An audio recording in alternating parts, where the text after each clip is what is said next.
Viewers, welcome back.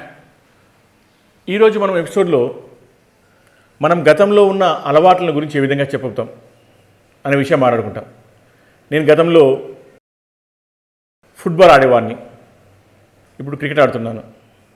అతను గతంలో బాగా చదివేవాడు, ఇప్పుడు చదవడం లేదు.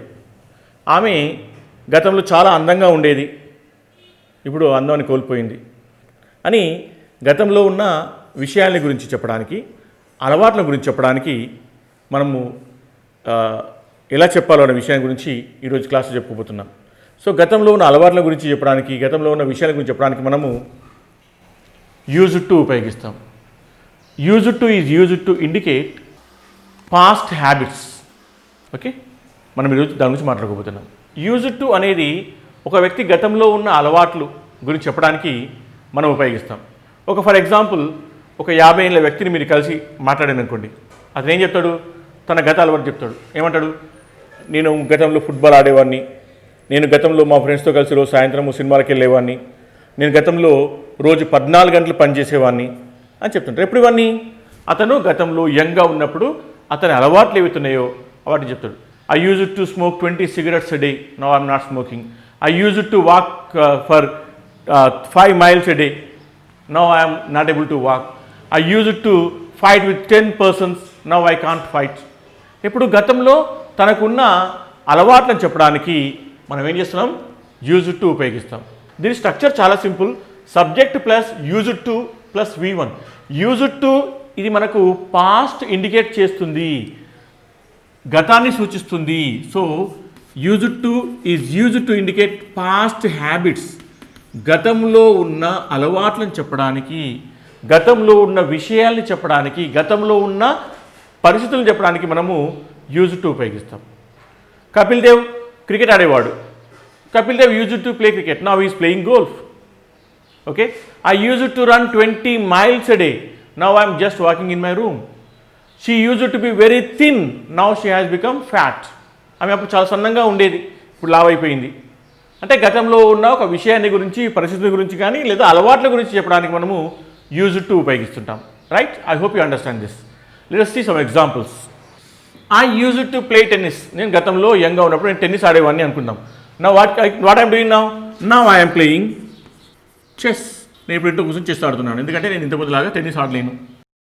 సో గతంలో ఈ అలవాటు ఉండింది అని చెప్పడానికి మనము యూజ్డ్ టు ఉపయోగిస్తాం. He used to teach in primary school. గతంలో అతను ఒక ప్రైమరీ స్కూల్లో టీచింగ్ చేసేవాడు, బోధించేవాడు. ఇప్పుడు అతను ఏం చేస్తున్నాడు? ఒక కాలేజీలో బోధిస్తున్నాడు. అంటే గతంలో ఉన్న అలవాటును, గతంలో చేసిన పనిని తెలపడానికి మనము యూజ్డ్ టు ఉపయోగిస్తాం. To indicate past habits we use used to. కొన్ని ఎగ్జాంపుల్స్ మనం ట్రై చేద్దాం. ఇక్కడ లతా మంగేష్కర్ పాటలు పాడేది. ఇప్పుడు ఆమె పాడే స్థితిలో లేదు, ఎందుకంటే ముసలాం అయిపోయింది, చాలా ఓల్డ్ అయిపోయింది, ఇప్పుడు పాటలు పాడలేదు కదా. కానీ గతంలో ఆమె పాటలు పాడేది అని చెప్పడానికి ఏం వాడుతున్నాం మనము? Lata Mangeshkar used to sing songs. Venu used to act in films. So గతంలో ఉన్న అలవాట్ల గురించి చెప్పడానికి మనం యూజ్డ్ టు ఉపయోగిస్తాం. నేను గతంలో చేయాలనుకున్న పనిని చెప్పడానికి మనము వాంటెడ్ టు ఉపయోగిస్తాం. ఇది వాంటెడ్ టు హెల్పింగ్ వర్బ్ కాదు, కాకపోతే మనం ఎక్కువసార్లు వాడతాం కనుక వాంటెడ్ టుని. వాంటెడ్ టుతో ఏ విధంగా సెంటెన్స్ ఫామ్ చేయాలి చెప్పుకుందాం మనం. అగైన్ ఇక్కడ కూడా subject plus wanted to plus V1 plus object. For example, నేను యూకేలో చదవాలనుకున్నాను అన్నాం అనుకోండి. సో అప్పుడు ఏం చెప్తాం మనము? I wanted to study in the UK. ఇప్పుడు గుర్తుపెట్టుకోవాల్సిన విషయం ఏంటంటే, యునైటెడ్తో స్టార్ట్ అయ్యే దేశాల పేర్ల ముందు మనము దా వాడతాము. ఇవి అబ్రివేషన్ చెప్పినప్పుడు ద యూకే వాడాలి. So I wanted to study in the UK. నేను యూకేలో చదవాలనుకున్నాను, నేను గతంలో ఒక పని చేయాలనుకున్నాను అని చెప్పడానికి మనము వాంటెడ్ ఉపయోగిస్తాము. She wanted to buy a Skoda car. ఆమె స్కోడా కార్ కొనాలనుకున్నది. He wanted to marry Jessica. అతను జెస్సికాను పెళ్లి చేసుకోవాలనుకున్నాడు. గతంలో చేయాలనుకున్న పనిని చెప్పడానికి, కోరుకున్న పనిని చెప్పడానికి మనము వాంటెడ్ టు ఉపయోగిస్తున్నాం. I wanted to get first rank. నేను మొదటి ర్యాంక్ పొందాలనుకున్నాను. అందరూ అనుకుంటారు కదా, ఎవ్రీ స్టూడెంట్ వాంటెడ్. ఇప్పుడు అంటారు I wanted to get first rank in 10th class, I wanted to get first rank in intermediate, I wanted to get first rank in BTech. అట్లాగా అంటే గతంలో చేయాలనుకున్న పనులు చెప్పడానికి మనము వాంటెడ్ టు ఉపయోగిస్తాం. యూజ్డ్ టు ఎక్కడ ఉపయోగించాలి, వాంటెడ్ టు ఎక్కడ ఉపయోగించాలి చూద్దాం. యూజ్డ్ టు గతంలో ఉన్న ఒక అలవాటును చెప్పడానికి, ఒక పరిస్థితి చెప్పడానికి వాడుతున్నాం. కానీ వాంటెడ్ టు అనేది నేను గతంలో చెయ్యాలనుకున్న పని చెప్పడానికి ఉపయోగిస్తాం. ఇప్పుడు యూజ్డ్ టుకి వాంటెడ్కు తేడా వచ్చేలాగా 2 ఎగ్జాంపుల్స్ చూద్దాం మనం.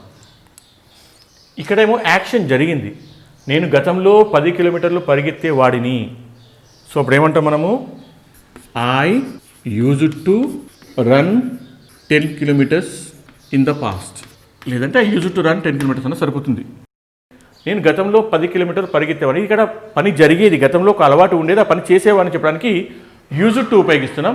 కానీ నా ఇష్టాన్ని చెప్పడానికి, నా కోరిక చెప్పడానికి మనము ఏం ఉపయోగిస్తాం, మన కోరికను చెప్పడానికి వాంటెడ్ ఉపయోగిస్తాం. ఇప్పుడు ఏమంటాం, నేను పరిగెత్తాలనుకున్నాను, I wanted to run 10 kilometres in the past. So used to విషయంలో, వాంటెడ్ టు విషయంలో చాలామంది కన్ఫ్యూజ్ అవుతారు. కనుక ఆ కన్ఫ్యూజన్ దూరం చేసే ఉద్దేశంతోనే ఈ ఎపిసోడ్ చేయడం జరిగింది. యూజ్డ్ టు గతంలో జరిగిన పనిని తెలుపుతుంది, వాంటెడ్ టు గతంలో చెయ్యాలనుకున్న పనిని, అంటే కోరికను తెలియజేస్తుంది. ఇక్కడ యాక్షన్ జరిగింది, ఇక్కడ కోరిక మాత్రమే ఉండింది. ఈ 2 విషయాలు చెప్పడానికి మనము ఈరోజు క్లాస్లో యూజ్డ్ టుకి వాంటెడ్ టుకి ఉన్న చిన్న తేడాను చెప్పుకునే ప్రయత్నం చేయడం జరిగింది.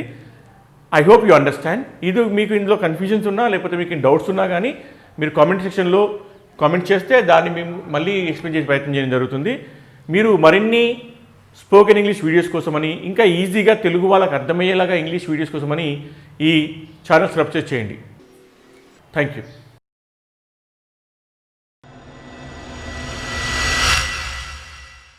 ఈ వీడియోని లైక్ చేయండి, షేర్ చేయండి, మా ఛానల్ని సబ్స్క్రైబ్ చేసుకోండి.